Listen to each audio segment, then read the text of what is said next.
చూడొద్దు అన్నది చూడమంటది, చేయొద్దు అన్నది చేయమంటది. అందుకని ఇప్పుడు ఏదైనా చేస్తున్నాం అనుకోండి, చేసేది మనం కాదట. ఎవరన్నాడు? మన అవయవాల్లో నివసించే పాపం.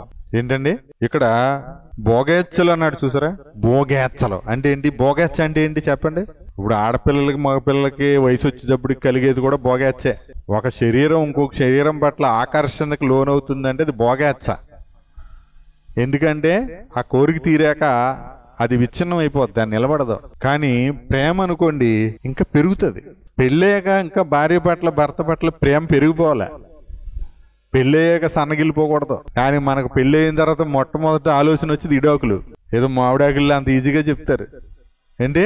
ఇప్పుడు ఎవరైనా పెళ్లి చేసుకుంటున్నారనుకోండి, ఇప్పుడు సోషల్ మీడియాలో చూస్తామా, వీళ్ళు ఇడాకులు తీసేసుకుంటారు 3 నెలల్లో అని చెప్తున్నాడు ఒక పనికి మనలాడు. వాడు అదేం ఆనందం వీడికి. వాళ్ళు పెళ్లి చేసుకున్నారు, పోనీ 200 ఏళ్ళు కలిసి ఉండాలని ఆశీర్వదిస్తారు ఎవరన్నా పెద్దలు. ఈ పనికి మనలాడు అసలు ఆడి మీద కేసు వేసేసి ఆడి నోరు కుట్టేయాల, ఆడిని వేసేయాలి అసలు జైల్లో. ఎవరో పెళ్లి చేసుకున్నారని ఇష్టపడి వీళ్ళు కలిసి ఉండరు, 6 నెలలు ఇడిపోతారని చెప్తున్నాడు ఈ పనికి మనలాడు. అంటే ఇప్పుడు వాళ్ళలోకి ఏమొస్తుందో తెలుసా? అలా అనగానే కల్మషంతో వస్తుంది అన్నమాట. మనస్సాక్షికి కల్మషం తోసేస్తుంది, వాళ్ళు కల్మష హృదయం వచ్చేస్తుంది వీళ్ళకి. అప్పటి వరకు వాళ్ళిద్దరు ఒకరికొకరు ఎలా ఉన్నారు? నిష్కల్మషంగా ఉన్నారు. వాళ్ళ మధ్య నిజంగా ప్రేమ ఉంది. ఇప్పుడు ఈ పనికి మనలోడు మాట అన్నాడు, ఏమని? అంత ఆనందపడిపోకుండా వాళ్ళు 6 నెలలు ఇడిపోతారు అన్నాడు. ఈ 6 నెలల్లో ఒక నెల అయింది, ఒక రకమైన కల్మషం బయలుదేరుతుంది. 2వ నెల అయింది, ఆ కల్మషం కొంచెం పెరుగుతుంది. 3వ నెల అయింది, ఇంకొంచెం పెరుగుతుంది. అప్పుడు ప్రతి చర్య ప్రతి మాట ఆడి ముందే చెప్పాడు 6 నెలలు ఇడిపోతామని. ఈ మనిషి ఇలాగే ప్రవర్తిస్తున్నాడు, ఇలా అయితే కలిసి ఉండడం కష్టమని అనిపిస్తుందా అనిపించదా? అదే మనస్సాక్షి. మనస్సాక్షికి కల్మషం తోచకూడదు. చూడండి ఆ మాట హెబ్రీ పత్రిక చూడండి 10వ అధ్యాయంలో మనం ఎన్నోసార్లు చదువుతూ ఉంటాం. 22వ వచనం చూడండి. ఇప్పుడు ఈ సమస్యలన్నిటికీ కారణం కల్మషమే. మనస్సాక్షి కల్మషం తోస్తుంది. యేసు ప్రభు మనకు మంచి మనస్సాక్షిని ఇస్తున్నాడు, నిష్కల్మషమైనటువంటి మనస్సాక్షిని ఇస్తున్నాడు. మనస్సాక్షికి కల్మషము తోచకుండినట్లు ప్రోక్షింపబడిన హృదయములు గలవారును నిర్మలమైన ఉదకముతో స్నానము చేసిన శరీరములు గలవారునై ఉండి విశ్వాస విషయంలో సంపూర్ణ నిశ్చయిత కలిగి యథార్థమైన హృదయముతో, అది దేవుని సన్నిధానానికి ఏ హృదయంతో రావాలి? యథార్థమైన హృదయంతో రావాలి. యథార్థ హృదయం అనేది ఎప్పుడు వస్తుంది అంటే నిష్కల్మషమైనటువంటి మనస్సాక్షి ఉన్నప్పుడు. ఇప్పుడు ఒక ఇద్దరి మధ్య స్విచ్ పెట్టాలంటే ఒక మాట సరిపోద్ది చాలదా? ఇప్పుడు నమ్మితే ఇప్పుడే తగలడిపోద్ది, కొన్నిసార్లు నమ్మితే వెంటనే తగలడిపోద్ది. కానీ వేసేసాం సుక్క, తోడు సుక్కలాగా రాయి వేసాం. కొన్నిసార్లు కొంత టైంకి జరుగుతుంది, వెంటనే జరగపోవచ్చు. కొన్ని విత్తనం వేసాం, కొన్ని ఏమో వెంటనే జరుగుతాయి, కొన్ని ఏం చేస్తాయి? ఆడు అన్నాడు ఇలాగని, ఆవిడ అందే ఇలాగని, అదే జరిగింది అంటావా అనవా? అంటే అప్పుడు అన్న రోజున ఏం పడింది అక్కడ? మనస్సాక్షి కల్మషం తోచింది అనమాట. ఇప్పుడు పెళ్లి రోజునే నిన్ను ఈడు ఏలుకుంటాడు అనుకున్నావమ్మా, వదిలేస్తాడు చూడు అని అంటే చాలు. ఇక ఆ మరుసటి క్షణం నుంచే ఆడు ఏ చిన్న పొరపాటు చేసినా ఆవిడ అన్నదే నువ్వు వదిలేస్తావని. నువ్వు అసలు రియాల వదిలేసేలాగా ఉన్నావు నన్ను. పొరపాటున ఎవరో స్నేహితులు వచ్చారు, మాట్లాడదాం అనుకుని తన మనసులో ఏదో ఉంది చెప్దాం అనుకునేటప్పటికి తలుపు కొట్టారు. వాళ్ళు బయటికి వెళ్ళారు. వెళ్ళి 1 గంట ఆలస్యంగా వచ్చాడు అనుకోండి, ఆవిడ అందే నువ్వు వదిలేస్తావని. పెళ్ళి మొదటి రోజే వదిలేసావు నువ్వు నన్ను. నేను నా మనసులో ఉన్నది చెబుదాం అనుకున్నా, నువ్వు వెళ్ళిపోయావు. నీకు ఆళ్ళే ఎక్కువ నాకంటే. అలాంటప్పుడు నన్ను ఎందుకు పెళ్లి చేసుకున్నావు? వాళ్ళతో ఉండకపోయావా? వచ్చేస్తారా అదా? అది మనస్సాక్షి కల్మషం అంటే. మనకి ఎదుటి మనిషిలో ఇంత కల్మషం ఉంది అని తెలిసినప్పుడు మన మనస్సాక్షి కూడా ఏమవుతుంది? కల్మషం అయిపోతుంది కదా. యేసు ప్రభు మనసు అలా కల్మషం అవదనమాట. అందుకే ఆయన నిష్కల్మషుడు. అర్థమైంది? ఇప్పుడు ఏ వాక్యమైనా మనమే తీసుకోవాలా. ఇదిగో ఈ వాక్యం ఆయనకి, డబ్బు గురించి చెప్పామనుకో ఈయనకి, ఒకవేళ ఏదైనా తప్పు గురించి చెప్పామనుకో ఈవిడికి.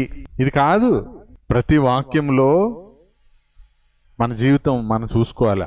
మనమే చూసుకోవాలి, ఎవరిని చూడొద్దు మీరు. అందులో ఎవరిని చూసినా తప్పుగానే కనిపిస్తుంది. అది కల్మషంతో వచ్చేటువంటి మనస్సాక్షి. అందుకనే వాక్యాన్ని అద్దంతో పోల్చాడు. అద్దం ఏం చేస్తుంది? పక్కోళ్ళు చూపిస్తుందా?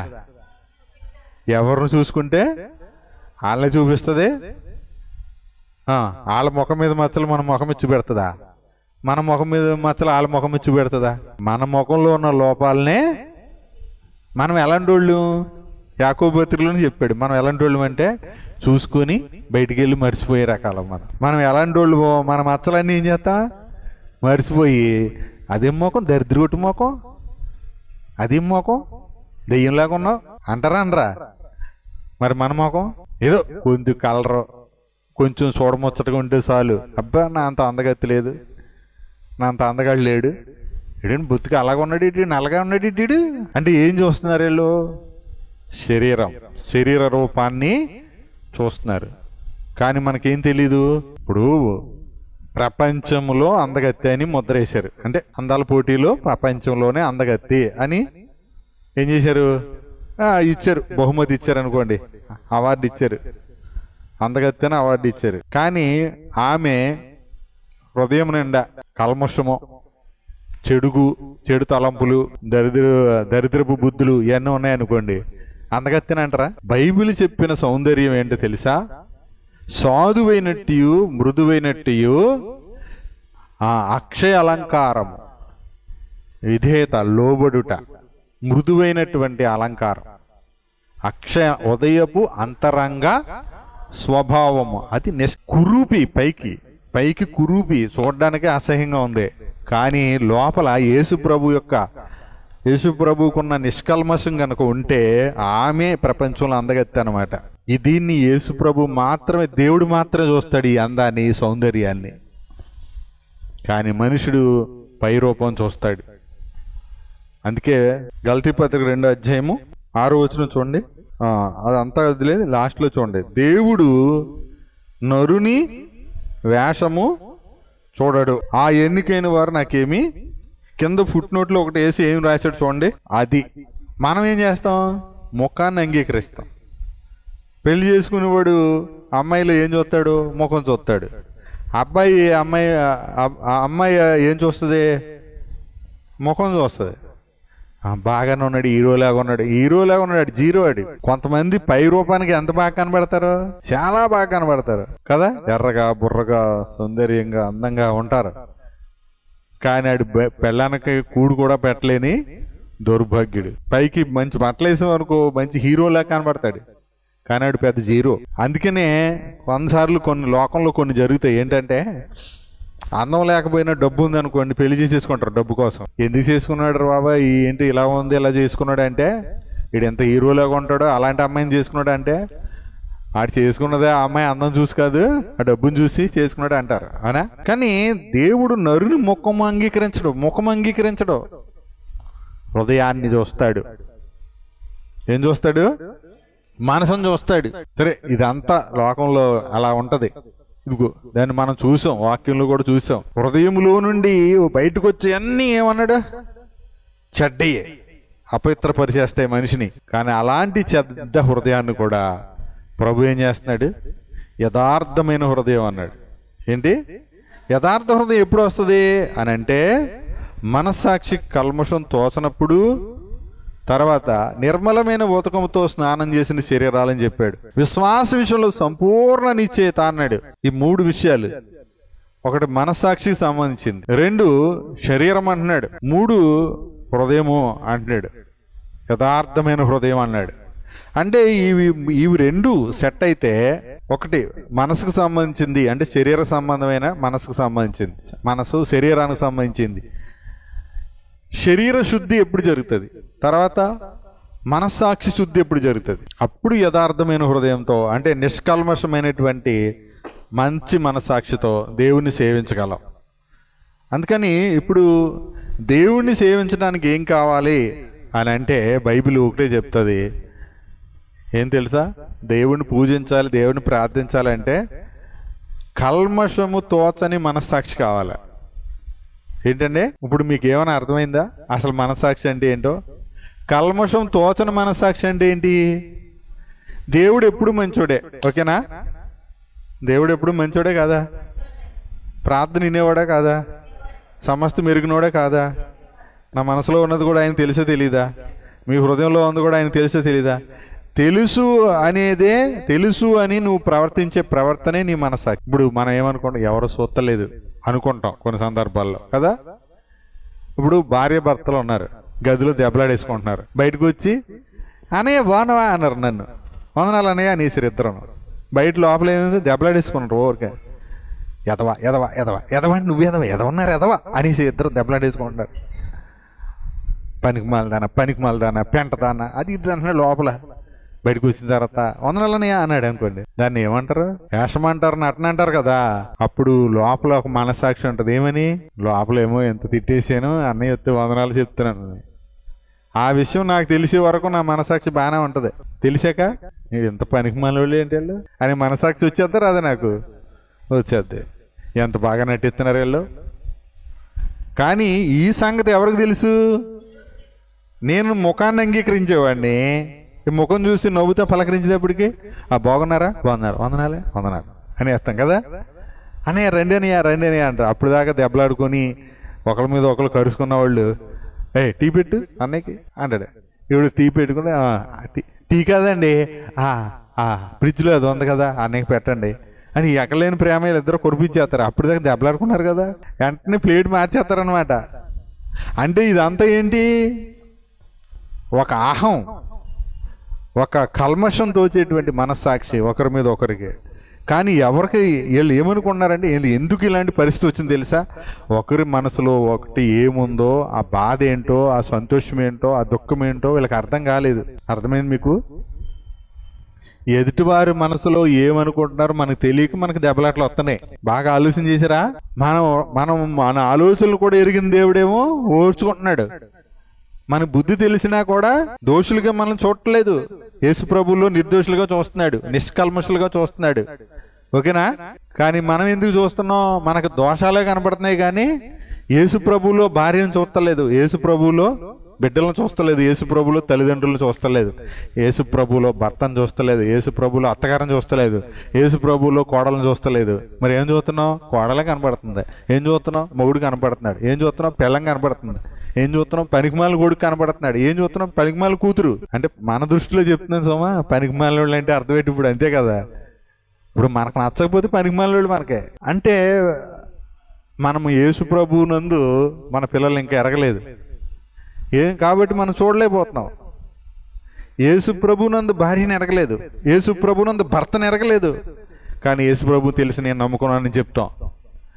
యేసు ప్రభు నమ్మితే యేసు ప్రభులో భర్తను ఎరుగు, యేసు ప్రభు నమ్మితే యేసు ప్రభులో నీ తల్లిదండ్రులను ఎరుగు, యేసు ప్రభువు నమ్మితే నీ పొరుగు వాళ్ళలో ఎవరుండాలి? యేసు ప్రభువును పొరుగువాణిని చూడు, యేసు ప్రభులో నీ పొరుగువాన్ని ఎరుగు, యేసు ప్రభులు ఎరుగు. అలాగే ఎప్పుడైతే యేసు ప్రభు మనసుతో చూస్తావో నీ మనసాక్షి నిష్కల్మషమైనటువంటి మనసాక్షి, శత్రువును కూడా చిరునవ్వుతో పలకరించేటువంటి ఆ మనసు వచ్చేద్ది. అవునా? అర్థమైందా? అర్థమవలేదా? శత్రువును కూడా ఎలా నవ్వుతున్నావు నువ్వు నన్ను చూసి? ఎటకారం ఆడుతున్నావా? శత్రువు ఆకలిగుంటే అన్నం పెట్టు, దాహంగుంటే దాహం ఇయ్యి, ప్రార్థన చెయ్యి అన్నాడు కదా. అంటూ అలాగ మేలు చేత కీడును జయించు, అతని నెత్తి మీద తల మీద నిప్పులు కుప్పగా పోసినవాడు అవుతా అన్నాడు. అలాగే ఇప్పుడు హాస్పిటల్లో ఉన్నారు, బాధల్లో ఉన్నారు, మన మీద దెబ్బలాడినోళ్లే. కానీ మనకు తెలిసింది మనం ఏం చేయాలి? వెళ్ళి పలకరించవచ్చు. అప్పుడు హాస్పిటల్లో ఆతలు పొమ్మంటారా? వారు ఎవరు లేరు. మనం అంటే పడదు, కానీ వాళ్ళు ఆపదలు ఉన్నారు. మనం వెళ్ళి హాస్పిటల్ తీసుకెళ్తే వద్దంటారా? వద్దంటారు. ఎవరో సాయం చేయట్లేదు, మనకున్నది ఏదో సాయం చేసాం. తిన్నారా లేదా అని చూస్తున్నాం, పరామర్శిస్తున్నాం. ప్రేమించరా? మేలు చేత కీడుని జయించటం. అప్పుడు మన మనస్సాక్షాలు ఎదుటి ధైర్యంగా ఉంటుంది. మీరు గమనించండి. అదే మనం పనికిమాలిన పని చేసామనుకో, వాళ్ళ ఎదుటి మన మనసాక్షి ధైర్యంగా ఎందుకు ఉంటుంది? ఇప్పుడు క్రీస్తు మనసుతోటి వెళ్ళాం వాళ్ళ దగ్గరికి, వాళ్ళు అన్నా సరే మనం ఆనందంగా ఉంటాం కదా. అవునా? మీకేం అర్థమైందా? అర్థం కాలేదా? చీ అన్నా సరే ఆనందంగా ఉండవు. ఎందుకు? మనకి యేసుప్రభు గుర్తొచ్చేస్తాడు. ప్రభువా, నిన్ను కూడా ఇలాగే అవమానించినా సహించావు కదా అని నీ ఇవన్నీ అనుభవిస్తేనే తెలుస్తాయి. అందుకని అనుభవ జ్ఞానం అన్నాడు. యేసుక్రీస్తుని గురించిన అనుభవ జ్ఞానం వల్ల దైవశక్తి అన్నాడు. ఆ శక్తి చేత మనం కాపాడబడుతున్నప్పుడు ఎక్కడ కూడా మనస్సాక్షిలో కూడా మనస్సులో కూడా కల్మషం తోచదు. యేసుప్రభు మాటలు ఒక మాట చాలు జీవితం మారిపోవడానికి. ఇప్పుడు మనం అందరం ఇలా ఆలోచించేద్దాం. ఎదుటి వారి నుంచి నీకేం కావాలి? ఒక భర్త నుంచి భార్యకి ఏం కావాలి? భార్య నుంచి భర్తకి ఏం కావాలి? తల్లిదండ్రుల నుంచి పిల్లలకి ఏం కావాలి? పిల్లల నుంచి తల్లిదండ్రులకి ఏం కావాలి? ఏం కావాలి చెప్పండి? ఏం కావాలో ఒకసారి మీరు రాసుకోండి. నా తల్లిదండ్రుల నుంచి నాకు ఇవ్వాలి, నాకు ఈ కావాలని పిల్లలు రాసుకోండి. నా పిల్లల నుంచి ఇవి కావాలని తల్లిదండ్రులు రాసుకోండి. తల్లిదండ్రులు రాసినవి పిల్లలకి ఇవ్వండి, పిల్లలు రాసినవి తల్లిదండ్రులకి ఇవ్వండి. ఇవి ఉంటేనే నా భర్త నాకు నచ్చుతాడు అని రాయండి. ఇవి ఉంటేనే నా భార్య నాకు నచ్చుతుంది, నేను ప్రేమిస్తాను నా భార్యని అని రాయండి. అసలు ఎన్నో వస్తాయో చూడండి. మీలో మీరే పరీక్షించుకోండి. సరదాగా చేయండి పోని అని రాయండి. నచ్చని విషయాలు అని రాయండి. నా భర్తలో నాకు నచ్చే విషయాలు అని ఇలా ఒక లిస్ట్ రాయండి. నాకు నచ్చని విషయాలు అని ఇలా పక్క పక్కనే రాయండి. ఇలాగా నచ్చే విషయాలు ఎక్కువ ఉండాలి, నచ్చని విషయాలు తక్కువ ఉండాలి. మన భక్తి పెరుగుతున్న కొద్దీ నచ్చే విషయాలు పెరుగుతూ ఉండాలి, నచ్చని విషయాలు తగ్గిపోతూ ఉండాలి. ఒక్కొక్కటి కొట్టేస్తూ ఉండాలి. నాయన మళ్ళీ సంవత్సరం వచ్చేటప్పటికి నా భర్తలో ఒక్క నచ్చని విషయం కూడా ఉండకూడదు. అది సాధ్యమవుద్దా అని అడిగితే సాధ్యం కాదు. ఇలా చూడండి, ఎప్పుడు సాధ్యమవుద్దో తెలుసా? మళ్ళీ సంవత్సరం వచ్చేటప్పటికి నాలో నా భార్యకి నచ్చని విషయం ఉండకూడదు అన్నప్పుడు సాధ్యమవుద్ది. అర్థమైందా? ఇప్పుడు నా భార్య నాలోకి నచ్చని అన్ని రాసిచ్చింది. నాకు నచ్చే విషయాలు రాసిచ్చింది, నచ్చని విషయాలు రాసిచ్చింది. అందులో నచ్చనివి ఎక్కువ ఉన్నాయి అనుకోండి నచ్చే విషయాల కంటే. అసలు మనకి ఎక్కువ ఏమొస్తాయి చెప్పండి? నచ్చనివి ఎక్కువ వస్తాయి. ఫస్ట్ నచ్చినవి చెప్పమంటే ఒకటో రెండో వస్తాయి, ఇంక రావే కాక నుంచి పెన్న నడవదు. నచ్చనివి చెప్పమంటే వచ్చేస్తాయి స్వీట్గా కొన్ని. కానీ రోజు అనుదిన జీవితంలో రోజును ఆలోచన చేస్తే నచ్చని చాలా కనపడతాయి. ఇంకానే ఇదిగో ఈత నచ్చలేదు నాకు అని మళ్ళీ రాయాలి మీరు. మళ్ళీ ఒక రోజు గడుతుంది, గడుతూ ఉంటుంది. గడుతున్నప్పుడు ఏదో సందర్భం వస్తుంది, అదిగో ఇది నచ్చలేదు నాకు అని మళ్ళీ రాయండి. అంటే రాసినప్పుడు నచ్చని ఏం చేస్తాయి? పెరుగుతాయి కదా. నచ్చే విషయాలు అవి కూడా తెలుస్తాయి కొన్ని. ఇది నాకు ఇంట్లో నచ్చిన విషయం అని రాస్తే ఈ నచ్చని ఎక్కువ పెరుగుతాయి కానీ నచ్చే ఎక్కువ పెరగవు, ఒకటో రెండో పెరుగుతాయి. అయితే ఈ ఒకరికొకరు ఇచ్చుకుంటాం కదా, ఇచ్చుకున్నప్పుడు ఏం తెలుస్తాయి? నాలో నా భార్యకి నచ్చే విషయాలు, నచ్చని విషయాలు తెలుస్తాయి కదా. నచ్చే వాటిని దృష్టిలో పెట్టుకొని నచ్చని విషయాల్ని దృష్టిలో పెట్టుకొని దెబ్బలాడుకోకూడదు. నీకా ఇది నచ్చలేదా? నీకు ఏం చేశాను? నీకు నీ బాబు ఏం చేశాడు? మీ అమ్మ ఏం చేసింది అని చెప్పేసి ఈ నచ్చని విషయం ఇది నచ్చలేదా ఏం చేసి నీకు అని దెబ్బలాడకూడదు. అసలు ఇది నచ్చలేదని ఇందులో ఎందుకు రాసిందో పరిశీలన చేసుకొని ఆ విషయంలో తనకి ఏ విధంగా నచ్చుతారో చూసుకోవాలి. ఇప్పుడు మనము కూడా రాసిచ్చాం వాళ్ళకి కదా, మనం కూడా నచ్చిన విషయాలు నచ్చని విషయాలు రాసిచ్చాం. ఇప్పుడు సేవ్ మన ఇద్దరిలో తనకు నచ్చింది నాకు నచ్చింది రెండు ఒకటే ఉన్నాయి అనుకోండి, ఏం చేయాలి? ఇప్పుడు నీలో నాకు నచ్చింది కోపం అని రాశాను నేను, ఆవిడ కూడా నీలో నాకు నచ్చింది కోపం అని రాసింది. ఇద్దరికో కోపమే. ఇప్పుడు నచ్చలేదు, ఏం చేయదు? ఇప్పుడు మళ్ళీ ఇందాకలాగా నువ్వు ప్రేమిస్తావా? నువ్వు కోపం ముందు నువ్వు మాని, నీకెందుకు వస్తుంది కోపం? నీకెందుకు వస్తుంది కోపం? కోపం ఎందుకు వస్తుంది అంటేనే కోపం వస్తుంది. ఇక అంటే ఇంకా కారణం ఏమి ఉండదు. ఎందుకు వస్తుందని కోపం అని ఎందుకు వస్తుందని అంటేనే కోపం వస్తుంది అనమాట. అది పరిస్థితి. బాగా ఆలోచించేయండి. ఇదంతా మనసు ఆడే నాటకం. కానీ మన మనసు ప్రభువుకి ఇచ్చేస్తే, ప్రభువుకి మన మనసు ఇచ్చేస్తే, ఆయన యేసు ప్రభులో మన స్థితి మనకు అర్థమైతే, యేసు ప్రభు ప్రేమించినట్లుగా ప్రేమించుట, యేసు ప్రభు క్షమించినట్లుగా క్షమించుట, యేసు ప్రభు మనల్ని చేర్చుకున్నట్లుగా చేర్చుకున్నట అనే మూడు విషయాలని ఆలోచన చేస్తే, అసలు నన్ను ప్రేమించడానికి యేసు ప్రభుకి ఏ కారణం ఉంది అని ఆలోచన చేస్తే నా భార్యకి నేను ఎందుకు నచ్చట్లేదు, ఏ విషయంలో నచ్చట్లేదో అర్థమవుతుంది. నా భర్తకి నేను ఎందుకు నచ్చట్లేదు, ఏ విషయంలో నచ్చట్లేదో అర్థమవుతుంది. యేసు ప్రభు పోల్చికి ఆలోచన చేయండి. చూడండి, కొరింథీయులకు రాసిన మొదటి పత్రిక 2వ అధ్యాయంలో ఒక మాట చెప్తున్నాను. ఒక 2 వాక్యాలు చదువుతున్నాను చూడండి. 14, 15, 16 వచనాలు చదువుదాం. చూడండి. ప్రకృతి సంబంధి అయిన మనుషుడు దేవుని ఆత్మ విషయములను అంగీకరింపడు, అవి అతనికి వెర్రితనముగా ఉన్నవి. అవి ఆత్మానుభవం చేతనే వివేచింపదగును గనక అతడు వాటిని గ్రహింపజాలడు. అంటే ఏ మనుషుడు ఏ విషయాలు గ్రహింపలేడు? ప్రకృతి సంబంధి అయిన మనుషుడు దేవుని ఆత్మ విషయాలని గ్రహించలేడు.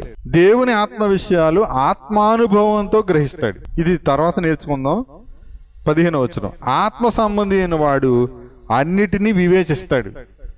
ఏంటండి? అన్నిటినీ వివేచిస్తాడు. కానీ అతడు ఎవరి చేతనైనా వివేచింపబడడం. ఇది అర్థమైతే సంతోషం, అర్థం కాకపోతే తర్వాత మనం ప్రభు బల తర్వాత చూద్దాం. చూడండి, జస్ట్ గుర్తు చేస్తాను అంతే. 16. ప్రభు మనసు ఎరిగిన వాడెవడు? ఆయనకు బోధింపగలవాడెవడు? మనమైతే క్రీస్తు మనసు కలిగిన వారు అన్నాడు. నిజానికి యేసు ప్రభుని నమ్ముకున్నాం. మనల్ని ఏమంటున్నాడు సంఘంలో? మనం అంటే ఏ మనసు కలిగిన వారు? క్రీస్తు మనసు మనకు వస్తే క్రీస్తుకున్న మనసాక్షి కూడా రావాలి కదా. మనసు మంచిదైతే మనసాక్షి కూడా మంచిదే కదా. కానీ క్రీస్తు మనసు మనకు వచ్చింది అన్నాడు, మనకు కలిగిన వారం అన్నాడు.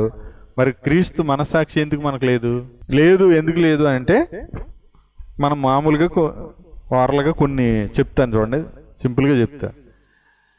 యేసుక్రీస్తుకి తండ్రి ఎవరో తెలుసు, ఆయన స్వభావం ఏంటో తెలుసు, ఆయన ప్రేమ ఏంటో తెలుసు, ఆయన మనసు ఏంటో తెలుసు, దేవుని హృదయం ఏంటో, దేవుని లక్షణాలు ఏంటో యేసుప్రభుకి తెలుసా తెలీదా? తెలుసు. మరి మనకి ఆయన ఎవరో సరిగ్గా తెలియదు, ఆయన మనసు ఏంటో తెలియదు, ఆయన సంకల్పం ఏంటో తెలియదు, ఆయన గురించి సరిగ్గా ఆయన గురించి తెలీదు. ఇంకా చెప్పాలంటే మన గురించి మనకి కూడా సరిగ్గా తెలియదు. మనకి ఎవరికైనా తెలుసా మీ గురించి మీకే తెలీదు. నా సంగతి నీకు తెలియదు అంటాం మనం ఎదరోళ్ళని. అసలు మన గురించి మనకే తెలియదు. అంటే మీ గురించి పూర్తిగా మీకేమైనా తెలుసా? ఏం తెలుసు? మీ కన్ను గురించి మీకు తెలుసా? కానీ మీ కన్ను ఉపయోగించుకుంటారు. మీ నాలుగు గురించి మీకు తెలుసా? అయినా మీరు నాలుగును ఉపయోగించుకుంటారు. నాలుగులో ఎన్ని నరాలు ఉన్నాయి, నరం లేని నాలుక అంటారు కదా. ఇలా ఆలోచన చేస్తే మనకు తెలియని ఎన్నో సంగతులు మన గురించి ఎన్నో ఉన్నాయి. మన శరీరం గురించి మనకు తెలియదు, మన ఒంట్లో ఉన్న అవయవాల గురించి మనకు తెలియదు, మనం తింటున్న ఆహారాల గురించి కూడా మనకు తెలియదు. ఏ ఆహారంలో ఏముందో మనకేం తెలుసా? తెలియదు. తింటం మానేసామా? అనట్లేదు. అంటే తెలియకపోయిన ఎన్ని పనులు చేస్తున్నాం మనం? వాడేసుకుంటున్నాం అన్నీ. అవునా? తెలియని వాళ్ళకి ఇంత కోపం ఉంది, ఇంత అహంకారం ఉంది, ఇంత దుష్టత్వము, ఇంత అంటున్నాం కదా. ఏమీ తెలియని మనకే ఇంత ఎర్రవీగుడుతానము, ఇంత అతిశయం ఉంటే, అన్నీ తెలిసిన వాడు, సర్వములో సర్వమై ఉన్నవాడు, అనంతుడు, అదృశ్యుడు, ఆత్మ, దేవుని ఆత్మ అయినటువంటి వాడు, దేవుని స్వరూపమైన వాడు, దేవుని జ్ఞానమైన వాడు, దేవుని వాక్కైన వాడు, జీవమైన వాడు, జీవాధిపతి అయినటువంటి వాడు, అన్ని ఎరిగి కూడా మనల్ని ప్రేమిస్తున్నాడు. అది ఆయన నిష్కల్మషం. ఏమీ తెలియకపోయినా మనం ఎర్రవీగుతున్నాం. అసలు మన గురించి మనకే సరిగ్గా తెలియదు. ఏం తెలుసు మనకే? ఏం తెలుసు అంటే ఇదిగో అందరిలో మన ఇంట్లో ఉన్నవాళ్ళు ఆ చెడు బుద్ధులు చెప్తాం తప్ప మంచి లక్షణాలు చెప్తామా? వయసు వచ్చిన వాడు ఏం అన్నాడు బైబిల్లో? మేలు కీడులను వివేచించుటకు సాధకము చేయబడిన జ్ఞానేంద్రియాలను కలిగి ఉన్నాడు అన్నాడు. కాబట్టి మేలుకీడులను వివేచించేటువంటి వయసు రావాలి. వయసు వచ్చిన తర్వాత ఆలోచన చేయాలి. ఏదో పందిలాగా, కుక్కలాగా, జంతువులాగా బతకూడదు. ఒక దేవుని కుమారుడిలాగా, విజ్ఞానవంతుల వివేకులాగా బ్రతకాలి. ఆలోచించాలి ప్రతి విషయాన్ని కూడా. ప్రతిదీ తోడు సున్నితంగా ఆలోచన చేయాలా. దానికి ఏమి గంటల టైం ఏమి అవసరంలే. ఇవాళ కూడి కోసం ఏమండి పొద్దున్న తింటే రాత్రికో తెల్లారేటప్పటికో బహిర్భూమిలో విడిచిపెట్టే ఆ క్షయమైపోయే ఆహారం కోసం పరుగులు చేస్తున్నారు, పరుగులు పెడుతున్నారు. బట్టల కోసం పరుగులు, తిండి కోసం పరుగులు, ఆరోగ్యం కోసం పరుగులు. ఆరోగ్యం కోసం నడవట్లేదా? నచ్చితేనేమో శుభ్రంగా తింటున్నారు, బాగా ఒళ్ళెక్కు వచ్చి బరువు పెరిగితేనేమో మళ్ళీ తగ్గడానికి మళ్ళీ నడుస్తున్నారు, ఏమో పడుతున్నారు బాధలు. కానీ అసలు నేనెవరు, నేను ఎందుకు ఈ లోకంలోకి వచ్చాను, నాకు దేవునికి ఉన్న సంబంధం ఏంటి, నేను అసలు ఏం తెలుసుకోవాలి, నా తల్లిదండ్రులు నన్ను ఎందుకు ఎంత ఓర్చుకుంటున్నారు, ఎందుకు కష్టపడుతున్నారు, నా కోసం నా మీద ఎందుకు ఇలా మనసు పెట్టుకున్నారు ఏంటి అని ప్రతి వ్యక్తి ఊహ తెలిసినప్పటి నుంచి ఆలోచన చేయాలి. ఈరోజు నేను ఇలా ఉండడానికి కారణం కూడా ఒకటి చెప్పమంటారా? నాకు ఊహ తెలిసినప్పటి నుంచి ప్రతి మంచి చెడ్డు గురించి ఆలోచించడమే. మా నాన్నగారి గురించి ఆలోచించేవాడిని, మా అమ్మగారి గురించి ఆలోచించేవాడిని, ఇరుగు పొరుగు వాళ్ళ గురించి ఆలోచించేవాడిని, లోకంలో జరుగుతున్న అన్నిటి గురించి ఆలోచించేవాడిని, ప్రకృతిలో పువ్వుల్ని, కాయల్ని, పండుల్ని అన్నిటిని పరిశీలించేవాడిని. ఏంటి ఇది ఇలాగ ఉందేంటి, ఇది ఇలాగ ఉందేంటి, ఇది ఇలాగ ఉందేంటి, ఇది దీని రుచిది, దాని రుచిది, దీని రుచిది, ఈ కూరలో ఇదేసారు, ఆ కూరలో ఇదేసారు, ఇదేసారు, అదేసారు, ఇదేసారు, ఈ మొక్క ఎలా పెట్టాలి, ఇదిగో ఇది ఇలా చేయాలి, ఇది ఇలాగా, అది ప్రతిదీ చూస్తూ ఉంటే ఇదంతా ఏమొస్తుంది, ఏంటిది నాలెడ్జ్, జ్ఞానం వస్తుంది. చూసిందల్లా గుర్తుపెట్టుకోవడం. అదిగో ఆ కరెంటు పని చేసినప్పుడు, ఆ కరెంటు పని చేస్తున్నప్పుడు చూడడం, ఇలా గుర్తుపెట్టేసుకోవడం వచ్చేస్తుంది అంతే. నేను ఎవరి దగ్గర నేర్చుకోలేదు, అలా వెళితే చూసి ఇలాగా అందించేవాడిని సామాన్లు. వాళ్ళ ఫ్యాన్ ఎప్పడం చూశాను, ఇంటికి వచ్చేసి ఫ్యాన్ ఇప్పేసాను. వాళ్ళు ఎలా బాగు చేస్తారు, దాన్ని ఎలా ఫిట్ చేస్తున్నారు, దాన్ని ఎలా సర్దుతున్నారు, ఎలా దిగ్గొడుతున్నారు, ఎలా ఊడదీస్తున్నారు చూడడం, అలా తీసాడు అంతే. అంటే ఒక మన స్వతహాగా, అంటే ఇప్పుడు ఫ్యాన్ కనిపెట్టినోడికి అంత తెలివితేటలు ఉన్నాయో అని అంటాం కదా, ఆ ఫ్యాన్ కట్టినోడికి తెలివితేటలు ఏ తెలివితేటలు ఇచ్చాడో మనకు కూడా ఆ తెలివితేటలు ఇచ్చాడు. మనమేమో పెట్టిలో పెట్టి తాళం వేసాం, ఆడేమో బయటికి తీసాడు, అంతేనా కదా. అందుకని చిన్నప్పటి నుంచి ఆలోచన చేయాలా. అందుకే ఒకటి చూడండి, బొమ్మలేసే జ్ఞానం ఉంటుంది, ఒకడికి మెకానికల్ పరిజ్ఞానం ఉంటుంది, ఒకడు చూస్తే దాన్ని కనిపెట్టేస్తాడు. ఒక్కొక్కడికి ఒక బ్రెయిన్ ఉంటుంది. ఒకళ్ళు సాంబార్ బాగా పెడతారు, ఒక్కొక్కరికి ఏమి కుదరవు కదా. కొంతమంది ఎలా ఉంటారో చెప్తాను కదా, నేను ఏదైనా చేస్తే బాగోదని చెప్పి ఎవరికి ఏమి చేసి పెట్టరు. నేర్చుకుంటే ఏమైనా చేయొచ్చు చేయగలరా? మగవాళ్ళు వంట చేయలేరా? చేయటం మొదలు పెడితే ఆడవాళ్ళ కంటే బాగా చేస్తారు, అంతే కదా. అది గుర్తుపెట్టుకోండి. దేవుడు ప్రేమిస్తున్నాడు, అందరికీ ఎలాంటి హృదయాన్ని ఇచ్చాడు, మనకు అలాంటి హృదయాన్ని ఇచ్చాడు. ఎటువైపు ప్రయాణం చేస్తున్నాం? ఇక్కడ అంటున్నాడు, ఆత్మ సంబంధి అయిన వాడు అన్నిటినీ వివేచిస్తాడు, అతడు ఎవరిని చేత వివేచించబడడు అన్నాడు. అన్నిటినీ వివేచించడం అంటే ఏంటి? అయితే ఇక్కడ నిష్కల్మషము అనే విషయంలో మనం యేసు ప్రభు నుంచి ఏం నేర్చుకున్నాం? ఆయన పవిత్రుడు, నిర్దోషి, నిష్కల్మషుడు. పవిత్రుడు అంటే పాపం చేయనటువంటి వాడని, పాపం లేనివాడని, పాపం ఎరగనివాడని నేర్చుకున్నాం. నిర్దోషి అని అంటే ఆయనలో ఏ దోషము లేదు, ఆదాము నుండి వచ్చిన ఏ దోషము లేదు, అలాగే ఆయన ఏ దోషమును చేయలేదు, ఎవరికి అన్యాయం చేయలేదు.